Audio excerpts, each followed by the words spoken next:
Hello there. Thank you for joining us today. As you're coming in, I will tell you a little bit of our disclaimer and then we'll get started here. I'm Marche, the webinar director here at Advice Chaser. And here is a little bit of legal housekeeping before we get started. Advice Chaser, the host of this webinar, is not a registered investment advisor. We cannot and do not give financial advice. Today's presentation is for educational purposes only and cannot be considered advice for any person's individual situation. Advice Chaser regularly hosts informative webinars such as this one, featuring a variety of knowledgeable professionals, many of whom are licensed advisors. Any opinions, ideas, jokes, or principles expressed by presenters are their own, and however true, funny, or interesting, are not endorsed by Advice Chaser. Please do not act on the information you hear today without consulting a qualified financial professional. We are thrilled to bring you this educational presentation. Just a little bit of note today about how this will work. Attendees are muted, but we do encourage you to ask questions using the chat box, and the presenter will answer those queries after the webinar today as we approach our question and answer period. If you have a question and you ask that in the chat box and we're not able to get to it, go ahead and leave your contact information as well. We'll make sure someone reaches out to you after today's event to make sure that is addressed. We want this experience to be as educational as possible, so please don't hesitate to ask for clarification or expansion of the material. Well, I'd love to introduce you to our guests today. Mark Seither is a partner and wealth manager with Kingsview Partners in Knoxville, Tennessee. He has a Bachelor of Arts in Economics from San Diego State University and began working as a financial advisor for Northwestern Mutual in La Jolla. Mark enjoyed finding innovative solutions to clients' complex problems, and his desire to work with the entrepreneurial-minded helped him thrive as a financial advisor. As Mark honed his skills as an advisor and planner, he looked for a platform that would better pair with his desire to work with clients needing advanced planning and specialized fixes. He found his spot back in Northern California in early 2017 when he joined Trust CFO and assisted in integrating complex tax and estate planning with wealth and investment management. Since then, he has collaborated with Josh Saunders to build Kingsview Partners. Together, they assist individuals on wealth management and tax strategies. And Mark, when you come off of mute, say hello, and I'd love to hear what you have to say about this topic. Hey everyone, glad for everyone who is attending the webinar today. Something my business partner and I have always had a big emphasis for our clients on is making sure they're keeping track of taxes and diversification of their assets, and real estate is a giant topic. So we always say get good information, get good guidance, and then you can start acting. So really excited to have the good education piece today. This is step one for anyone listening, just how we can integrate something as as complex as real estate planning into someone's plan. And I've worked with JD in the past, and just love the content and the information that they've been able to give us. Well, I'd love to introduce you to the rest of our team here today. We're pleased to have the leadership team of JID Investments with us: John Rubino, COO, founder, and co-managing director; David Schatz, CFO and co-managing director; and David Rutherford, director of investor relations. Founded in 2013 with offices in Fairfax County, Virginia, and Hilton Head, South Carolina, JID Investments is a real estate, private money, and equity investment firm which seeks to secure high yield returns with medium risk by providing investment capital to individuals and businesses with viable residential, commercial, and mixed use real estate business and or investment opportunities. JIDI currently has $19 million invested in 11 executing projects around the Mid-Atlantic and Southeast, Washington, D.C., Frederick, Maryland, Fairfax and Richmond, Virginia, Charlotte, North Carolina, and Atlanta, Georgia. JIDI's business strategy is designed to form long-lasting business relationships with developing to well-established companies. Their goal is to be an integral part of their clients' financial success by funding their ventures while earning their desired returns and continuously focusing on the growth of their business relationships. And John, I know that you're going to be leading this presentation today, so I will turn the time over to you. Thanks, Marche. I appreciate it, Mark. Thanks for having us again. Along with my esteemed colleagues in JID, David and Dave, we're really happy to be here to speak to a group of folks that I think are always interested in seeing what's available from an alternative investment standpoint. Folks that are high income earners and are interested in looking at real estate as the potential for investment. We have about 24 physicians that work with us and are part of our investment team, and fantastic group who have wonderful questions to always ask about what types of investments we offer. And we're always interested in talking to physicians and high income earners who have a desire to participate passively, which we'll talk about today, in investing in multifamily investment properties. And we'll also share a little bit if those folks also have an interest in active, which is also something that may be of interest. But overall today, the focus, yes, we'll focus on passive real estate investment. Another term we use for passive real estate investment is syndication. And so you can see there on the slide, what do we mean by real estate syndication? A real estate syndication is purely an offering or an investment opportunity that's presented to a group of investors. In this case, if you're a physician, and you receive that information from an active sponsor, which we'll talk about in a second, or someone that has an opportunity that you may be interested in investing in. These folks are out there doing the heavy lifting of managing the project, overseeing operations day to day.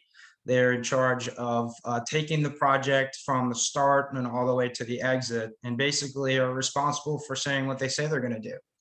So as a physician, especially given the hours of their time at their practice with their patients, performing surgeries and performing high intense procedures for their clients, a lot of time is not available potentially to do a lot of the things that are necessary in order to get into syndication. However, we will still go through those just to be sure that you understand what's out there and how you can do it on your own.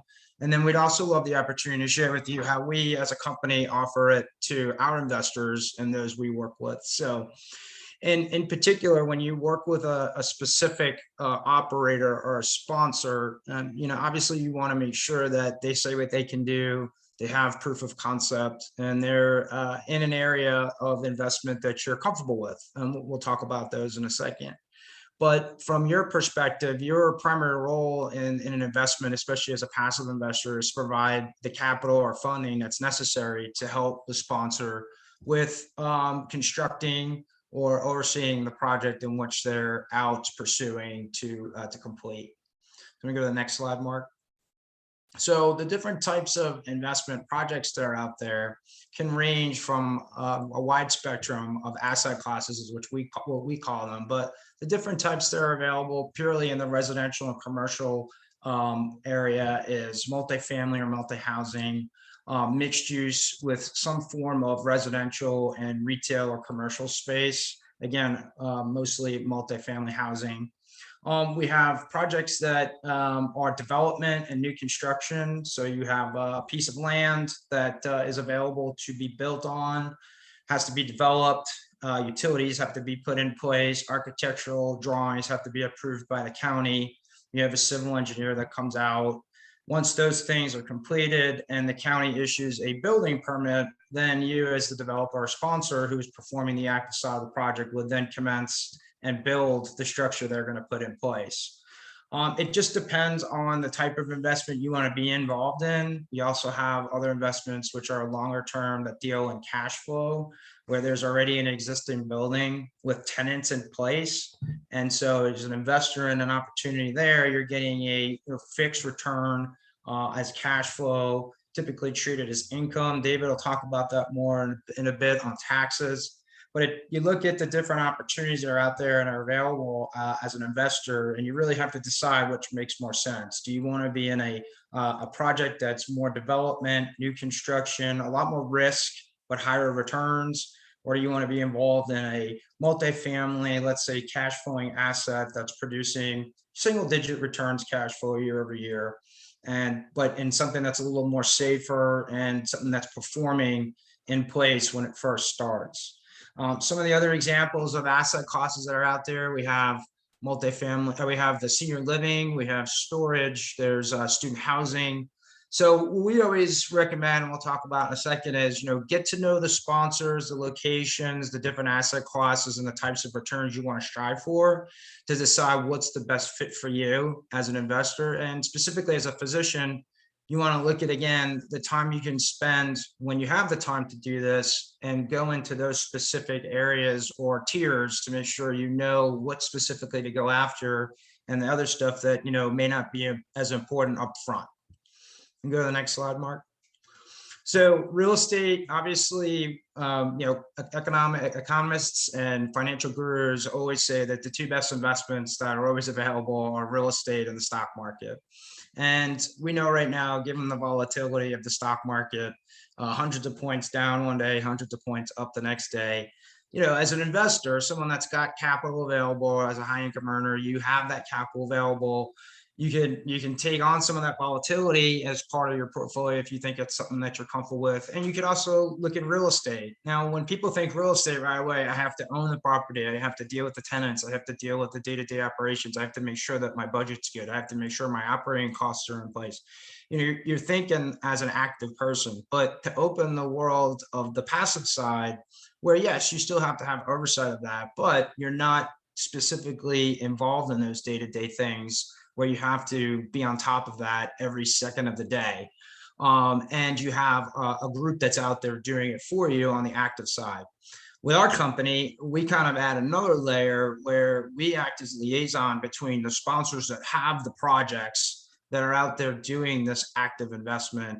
And we're kind of like the liaison or conduit to the investors. You as an investor, we would work with you through our business and our company to join us on real estate investments that we bring forward from partnered sponsors that we've already met, we already have a relationship with, we've done our homework on them. We're going to do a lot of that heavy lifting for you so that when you get a project from us, we want it to be on a silver platter, giving you everything you need to feel comfortable, still being able to go off and maybe do some of the research on your own, asking us all the questions you feel that are comfortable, and then really having up to the last minute of the time that you have available to potentially join us on that project to decide whether or not it's something you want to invest on. So again, a lot of work up front, a lot of time that you got to devote to it, where you do it on your own as the direct sourced investor, or you work with a business like us that does a lot of that upfront work for you, so you can inject in further down and have a lot of those deals that have already been vetted, have already been done through the analysis and all the work we do to bring you something that's going to be a solid investment. So right now, given what's going on with COVID, what's going on with us coming out of COVID, inflation, supply chain challenges, we've definitely seen that across the spectrum of real estate. So the best way I would say is to make it apples to apples is look at a project that was done maybe 2 years ago and look at a project now, and you should definitely see some differences there in some of the numbers. In particular, we know interest rates are going up. We're not seeing 2.5% to 3% interest rates anymore. Now we're seeing on our deals between, I'd say, 5% to 6.5%. That's something we're going to want to see.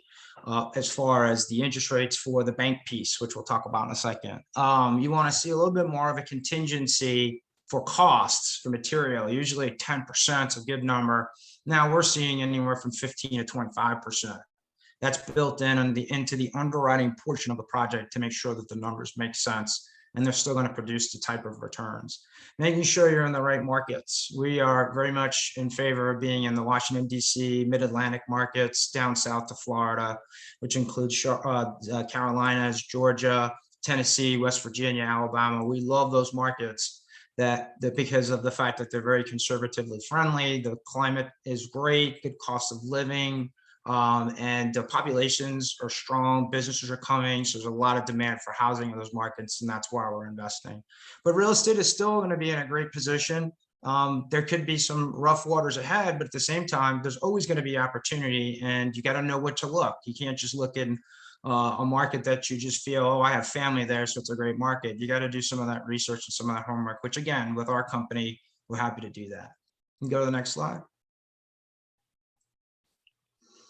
So some of the things you want to look at when you actually start looking at investment opportunities is, how much am I going to make on this project if I invest, or this investment if I invest? So one of the things that you want to look at in the documentation is the returns to investor section, or returns, something that's going to shoot out to you to say, hey, given what you invest in this project, here's what you're going to make as far as a return. Most sponsors out there are going to always offer a preferred return to their investors, and they want to offer that preferred return to show that, hey, I can do the work I say I'm going to do, so much so that I'm going to offer you this preferred return before I get paid any money as my profit. So you want to see a nice preferred return there, because that's going to be what you get paid as far as a return first, before any of the sponsors team makes any profits. When we invest on projects through our company, we do the same thing. We offer our investors a healthy return, a preferred return, because we want them to feel comfortable about the investments, given the level of risk that the investors, that the investments potentially have. The next number after your preferred return is, you want to see to yourself, okay, so if I make my preferred return, which is what we get first, I'm usually going to get my money back at some point there too. The sponsor is going to get their profits. What about what's left? How does that get split? And usually that's going to be split either pari passu, which is 50-50, or some form of pro rata split that's going to get the investors more than what the sponsor would get if there's additional profits. So for example, the way we do it is we typically offer a 12% IRR per year return on investor dollars, which basically means that you get the first 12% a year. If it goes follow-on years and you're not getting a distribution the first or second year, that gets accrued. So after 2 years, it's 24. After 3 years, it's 36. You're going to get that return before our company sees any profits. After that, we want to make sure you get your money back. We want to make sure you get your initial investment capital. So now you have your capital back and you have your preferred return. And then as a company, we're going to take our sides of our promote, or our fees that we earn for making sure you get what we advertise. And then if there's any profits, we typically split those profits, usually 60-40 or 65-35 in favor of the investors.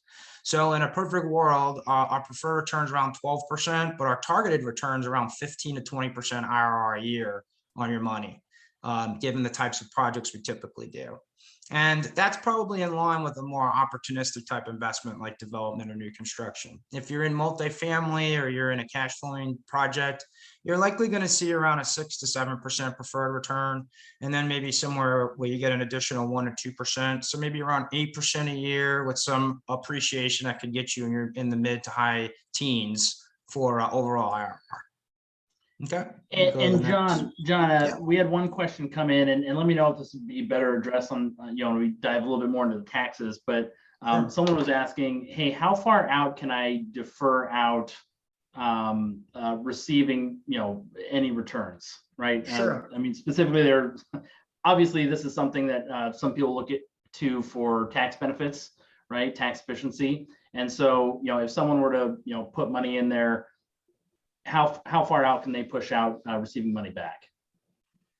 Yeah, David will talk a little bit more on the tax side. I will tell you though that we do have different types of investments. The majority of the investments we have are already, your capital coming in is going to be either taxed already, meaning that you're going to have post-tax dollars coming into our investments.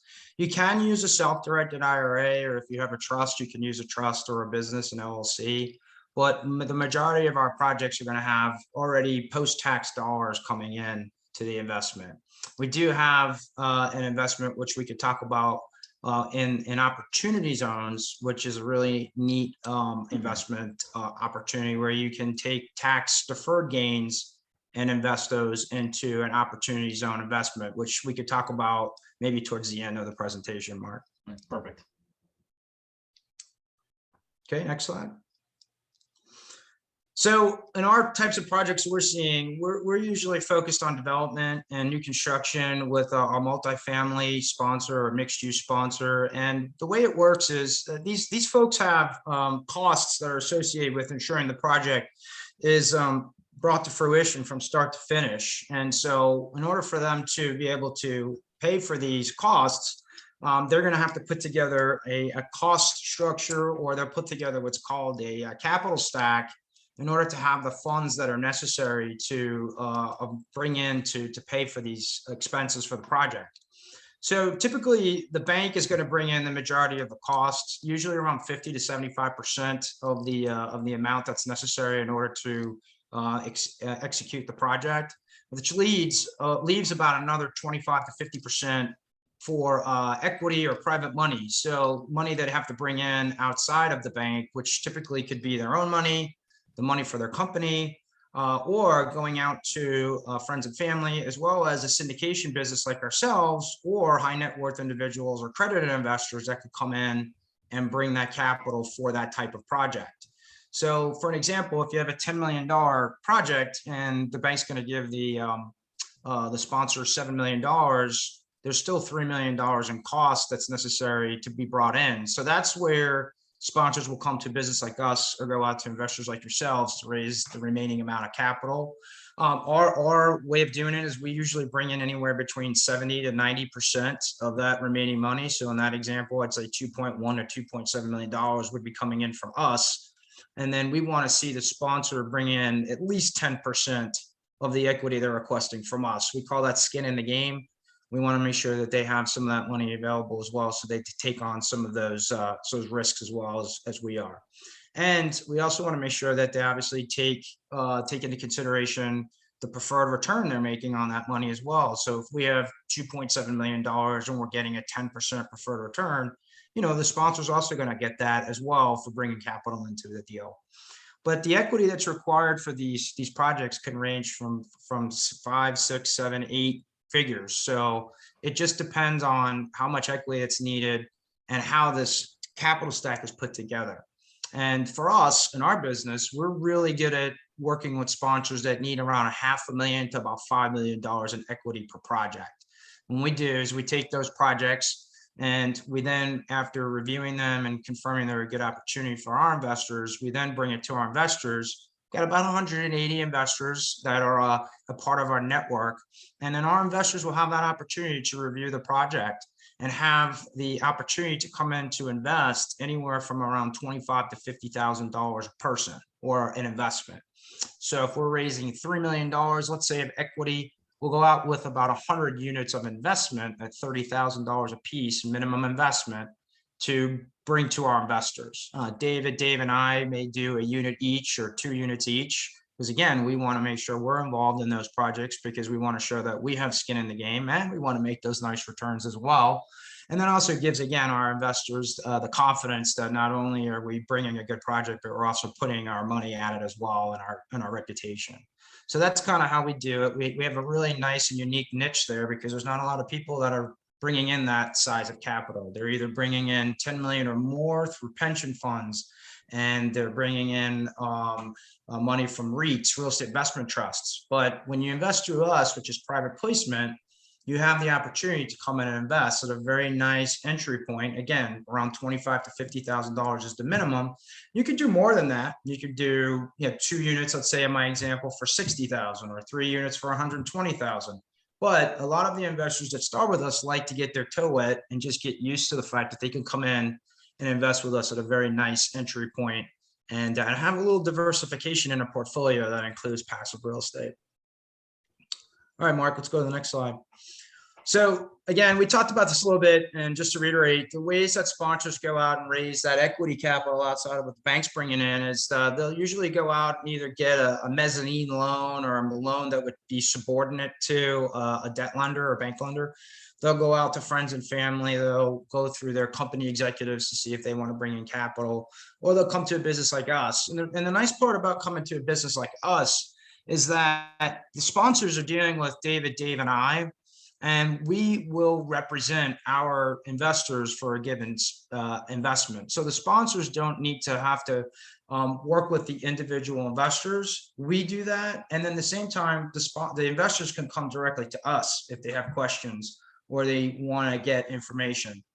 We are very transparent in what we do, and that's what you should expect from any sponsor you work with.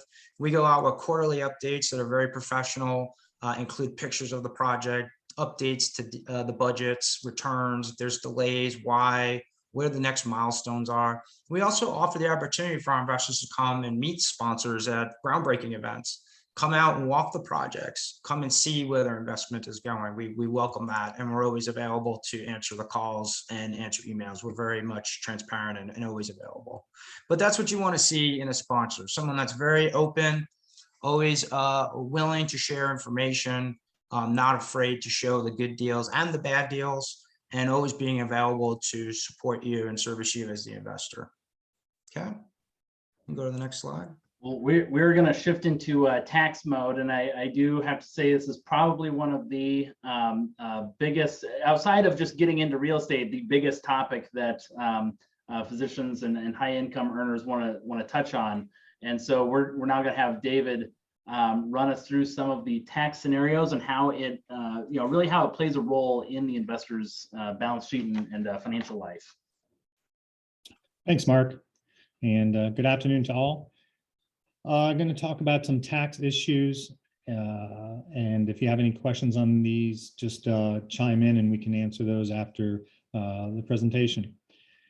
So the different types of real estate that you could be investing in have different types of income and losses. Mostly we have capital gains and capital losses, passive income, passive losses, ordinary income, ordinary losses, and as well as some deferred gains, which I'll get onto in a second. Long-term capital loss or gains and losses simply are gains from the sale of an asset over 1 year.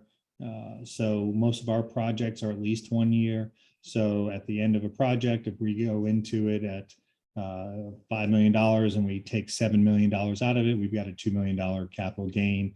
And that gain will come through to the investors on a K-1 statement and for their portion of it. Capital gains are typically at a lower rate than other IRS rates, depending on how much income you have.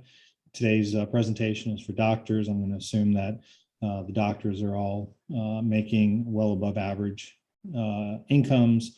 So you'll be looking at 15 to 20% capital gains on those gains of over 1 year.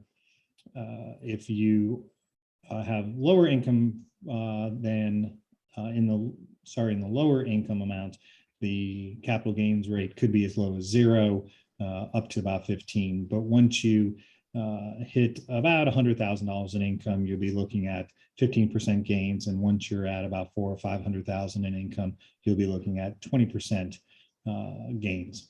On top of that, you'll have state rates to pay if you're in a state that has state income tax. There are 9 that don't. So if you're in one, or if the investment that you're investing in is in one of those states that does have a state income tax rate, you'll be paying that as well. Passive income, passive losses are the operation of typically a rental property. So the rental income, rental losses are considered passive income, passive gain. And there are special rules on that. Typically, they're taxed at your normal rates. Passive losses, you're limited to taking passive losses depending on your income. And most people would be in the income bracket where you wouldn't be able to take losses. Obviously, you're not looking for losses, you're looking for gains.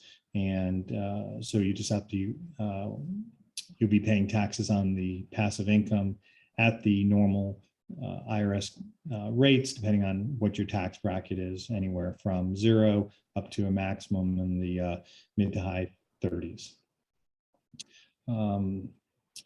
Ordinary income, so if you had a property that you sold under 1 year, or recapture of depreciation, which I won't really get into, a little more complicated, but ordinary income, again, at those tax rates, anywhere from 0 to mid to high 30s. And again, you'll have your state income tax rates to go with. Upon the return of capital, obviously, if you put in an investment, John mentioned our units are between 25 and 50,000. So if you had a $30,000 investment and then you received your $30,000 back, that's a return of capital. There's no taxes on that. Depreciation. So when you're talking about assets and PPE, personal property and equipment, you're also going to be looking at depreciation.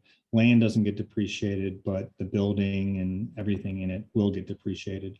That's important for you because that is a deduction for the investor that will flow through on the K-1 statements, and you'll be able to deduct that against your other income. Different types of assets are depreciated at different lengths. For example, a commercial building is 39 years. Residential house, 27.5 years. Most equipment, furniture, PP&E, anywhere from 5 to 7 years. I mentioned the K-1 before, so we operate most of our projects, and most of the projects that you would invest in passively are going to be either partnerships or S-corps, but typically partnerships. Those partnerships at the end of a tax year will do a tax return. That tax return will include K-1s. The K-1 is your share of that investment. If a project made $1 million and you were 1% owner, then the $10,000 would flow through on your K-1 statement to you. Also, same thing with depreciation. If there was $1 million in depreciation, you were 1%, you'd have that $10,000 flow through to you. So the K-1 statement is the device that reports your income and losses that you'll put on your own personal tax return. In certain cases, when we're not an owner of a investment and we're just a debt lender, then instead of getting a K-1 statement, you'd get a 1099 INT showing the interest income that you would have received during that year. Opportunity zones. John mentioned that briefly before. I'll touch on it a little bit. Opportunity zones were created about 4 or 5 years ago during the Trump administration with the 2017 Tax Act. And it's effectively a tax shelter created by the IRS that allows deferred taxes and deferred income. Very briefly, if you invest in a property that is an opportunity zone, and an opportunity zone is just an area designated by typically the governor of that state that that area is in need of some monies brought in to regenerate the area. So if you invest in an investment zone property, then there are tax advantages. Mostly, number one, if you put monies, and it has to be capital gains, into that investment now, then you don't have to pay tax on that money that you're putting into the investment until tax year 2026. That's advantage number one. Advantage number two is the amounts that you invest in the opportunity zone. Whatever gains you get from that opportunity zone over the future, and it has to be at least 10 years, are tax-free. That's the case for federal and for most states.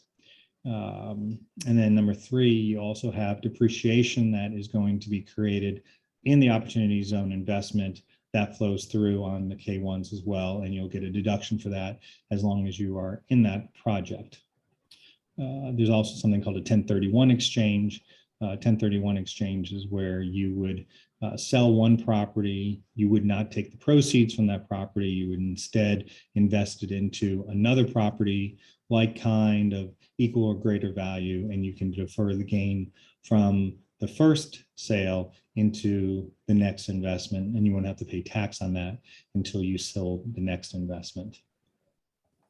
Now, David, we did have two questions come in, particularly on the, one on the 1031, which was, is someone able to, this person's asking if they can sell a building in 1031 funds into something like JID? That's a good question. And that depends on the type of investment that we're doing. But that is possible. Okay, and just for any of the attendees, usually when it comes to taxes, it depends is that's about 99.9% of answers, but good question. And then the other one was for because you had mentioned using self-directed plans, and someone was asking if I use a self-directed plan, what happens to the depreciation that are they able to use the depreciation to offset their current income, even though it was their qualified plan that invested? All right, so I'll give you a little brief background on what a self-directed IRA is for those that don't know. If you have monies that are in a retirement account, you can set up what's called a self-directed IRA, and that self-directed IRA is effectively typically an LLC that you would set up that is owned by your IRA or your retirement plan. And in having that, you're able to invest in more types of investments that you would be in just a traditional IRA or in a 401k, which are pretty much limited to stocks, bonds, mutual funds, ETFs, and things like that. Where with the self-directed IRA, you can branch out into other things like real estate. So we have several of our investors that actually do invest through their self-directed IRAs into some of our projects. Now, the idea with that is that with most retirement accounts, except for a Roth, but for most, you don't have to pay any taxes on any income inside that retirement plan until you take the money out of the retirement plan. It works the same way here. So if you have depreciation, the depreciation is offsetting the income, but you're not paying tax on that income anyway. So there really is no tax deduction from that depreciation. Again, there's no taxes to pay at all with any profits in the self-directed IRA until you take the money out of the IRA, typically later in life. Perfect.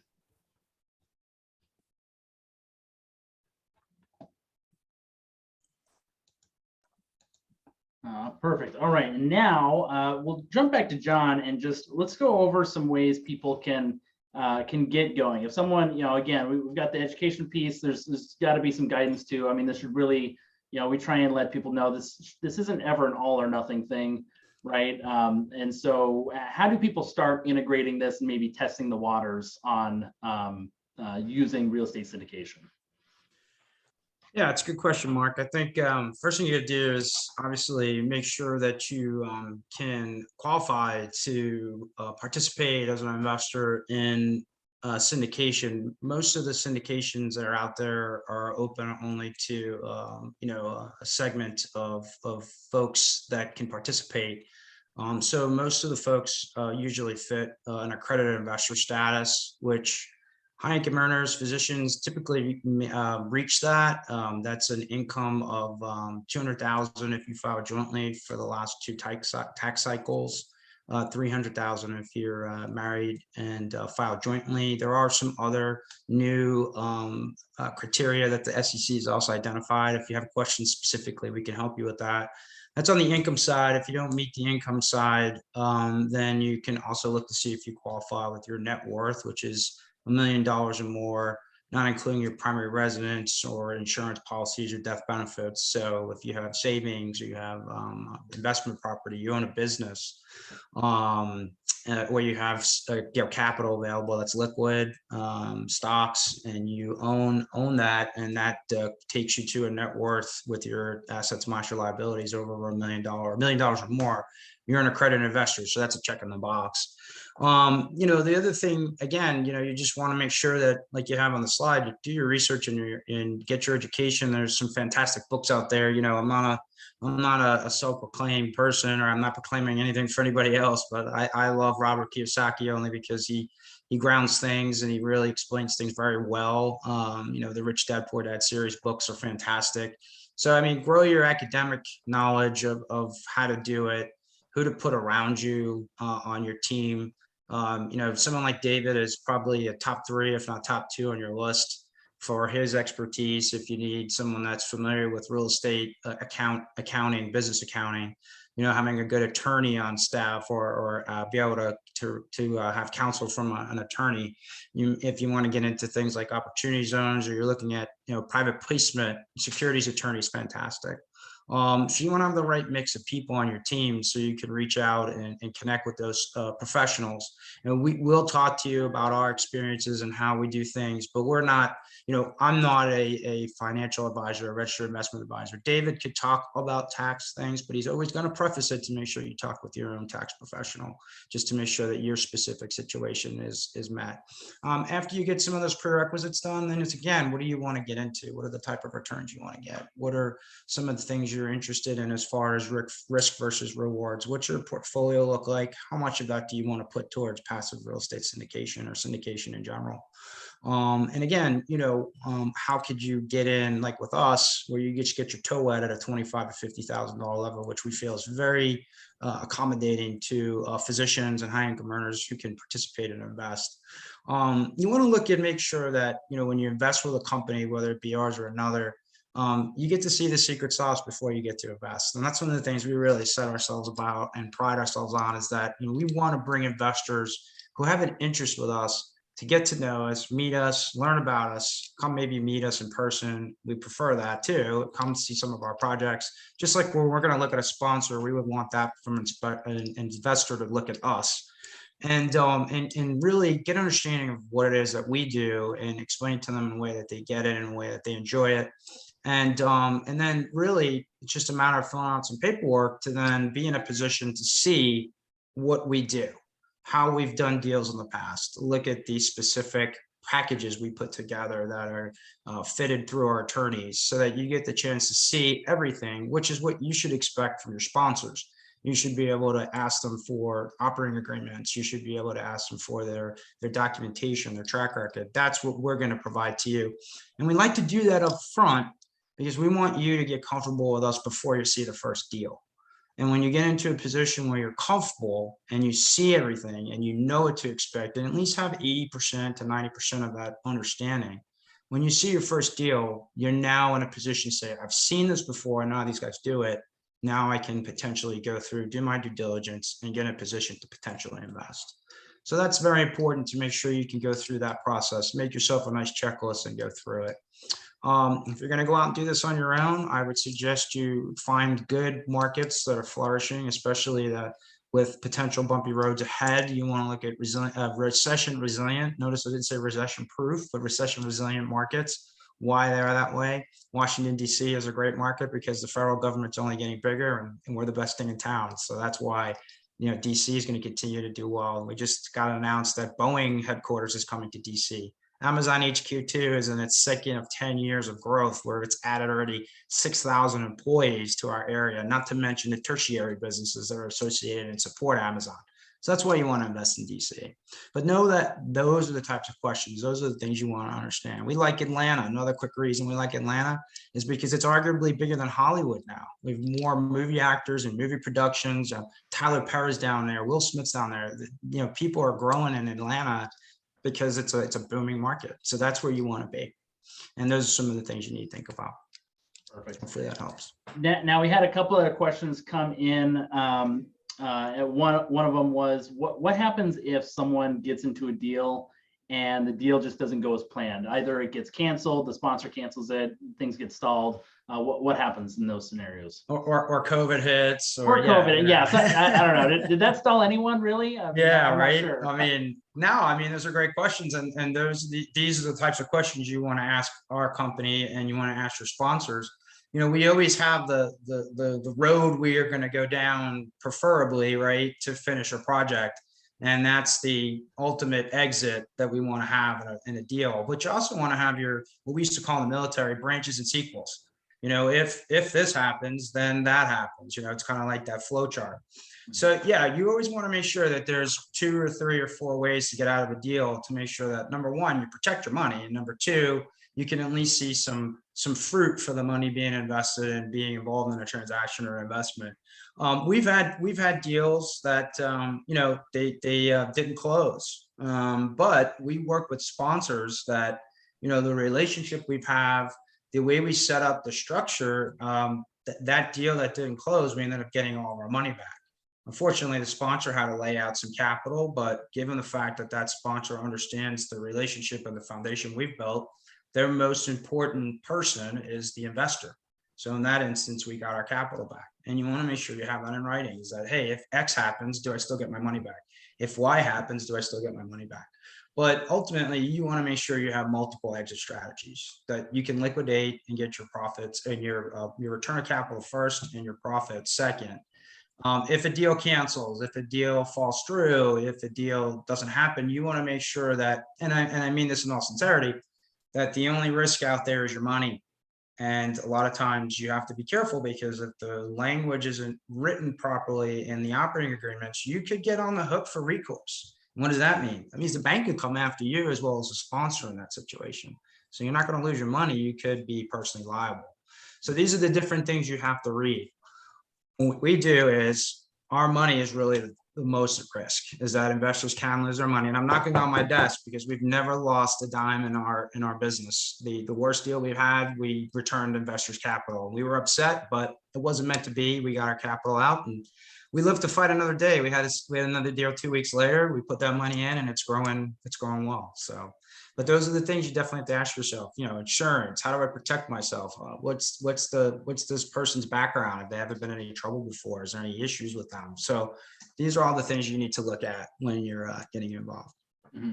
And then another question: how long is the typical time frame from the time a deal starts and you're raising capital to it's wrapped up and everyone's getting paid out? Yeah, I mean, most of the deals we're doing are the development, new construction. So typically, if we're in on the front end, which is the development, all the way through to a beautiful building that's stabilized and it's being sold, or if we're selling condo units in particular, it could range anywhere from like 18 months to as long as maybe 60 months plus. It just really depends. The development period could take a while, only because you have to go through entitlements, you have to go through permitting. You have to go through getting your issuances of documentation to start construction. That usually could take anywhere from 18 months to 2 years, depending how big the project is. Usually it takes about 12 to 15 months to build it. And then you get a pre-sale or a pre-lease period. So if you got a $100 million project, it could last, let's just say on average, around 48 to 62 months. Okay. And then same person had a follow-up question on that, which was if we're 2 years, if they're 2 years into a project and they need their investment back early, are there provisions for getting capital out early, or is it locked in until the completion of the project? Yeah, it's going to be locked in 9 times out of 10, really, because there's not a liquidation event. So when you're in a development deal, there's really nothing liquidating. The only way you get out of that is if you're recapitalized out, you're bought out by the sponsor, you're refinanced out. So there's got to be some sort of liquidation event. Typically, when we're in the deal at the front end, we're going to stay until it's ultimately finished, so that the ultimate exit is liquidated. Now, if something happens, we want to come out, we'll talk to the sponsor, but it's usually the exception, not the norm. If we're going to stay in the deal from start to finish, that's usually what we see. And, if we're in for 4 years and we advertise 12% as your preferred return, and let's say 15% as your targeted return, you're going to make between 48 to 60% on that investment. Not guaranteed, but that's what we're shooting for. Yeah. And just to kind of touch on that as well, I mean, that always comes down to planning as well. I mean, work with your financial team, your financial counsel, to make sure, usually when that question gets brought to us, we always say like, well, let's see what else is available first, right? And so that just becomes a priority thing, right? Make sure, and also, like you said, dip your toes in, right? Maybe don't jump head first. See what the plan will be able to take on risk wise and lock up, and use your way in that way. Yeah, it's a great point, Mark. I mean, we usually tell folks, if this is college money for Jimmy or Johnny, or, this is something that you're going to need, let's say in 2 years and the project's 24 months, it could be delayed. So it's something you got to think about and ensure you're comfortable with. Mm-hmm.